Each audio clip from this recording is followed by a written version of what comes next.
By 323 BC, Alexander the Great had built an empire so vast it would take approximately 6 months to travel from one end to the other on horseback.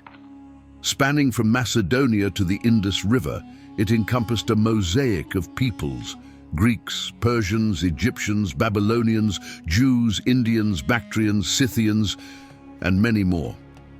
However, Alexander never had the chance to govern his empire for an extended period, as he died at the young age of 32.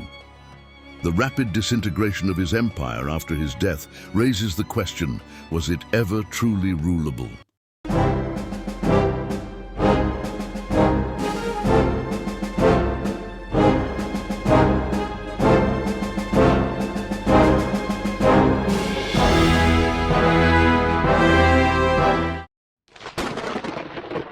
The ancient Greeks had never aspired to conquer Persia for territorial expansion.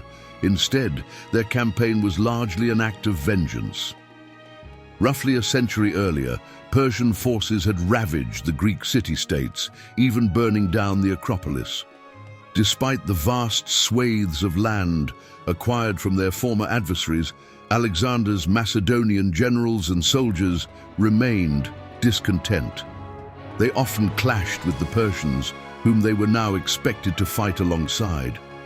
The sole unifying force in this diverse empire was Alexander himself, a leader whose death abruptly halted his ambitions to conquer even more distant lands. While Alexander preferred conquest to administration, he possessed a remarkable ability to turn former enemies into allies.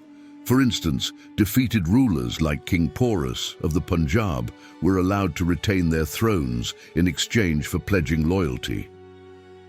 To solidify his rule, Alexander placed trusted friends, advisors, and family members in key positions or used them to forge political alliances. Additionally, he leveraged the efficient administrative framework of the former Persian Empire, which now fell under his control. On the surface, the empire appeared relatively stable. Yet appearances can be deceiving. The deep cultural divide between Persians and Greeks persisted, and mutual respect for Alexander did not translate into harmony between the two groups. Alexander's governing strategy relied heavily on the loyalty of the governors and garrisons he left behind, many of whom were locals. While this approach worked for a time, distant provinces like Bactria and Sogdiana frequently rebelled.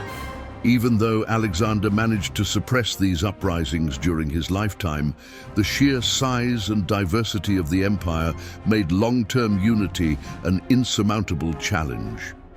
In this sense, while the Macedonian Persian Empire was governable under a leader of Alexander's caliber, its sustainability remained questionable. Rather than the empire itself being sustainable, it was the lasting influence it left behind that endured. The Hellenistic era emerged in the wake of Alexander's conquests, ushering in a period of cultural and intellectual advancement. Ptolemaic Egypt, established by one of Alexander's closest friends, lasted for 300 years, with Alexandria becoming a center of learning and innovation. In Central Asia, Hellenistic art and culture left a profound imprint on later Islamic traditions. In India, Greek contributions to astronomy and medicine enriched local knowledge. Meanwhile, in the broader Middle East, Greek philosophical and scientific ideas influenced Islamic scholarship during the Abbasid Caliphate. Although Alexander's empire ultimately proved unsustainable, the cultural and intellectual seeds he planted flourished for centuries, shaping the world long after his death.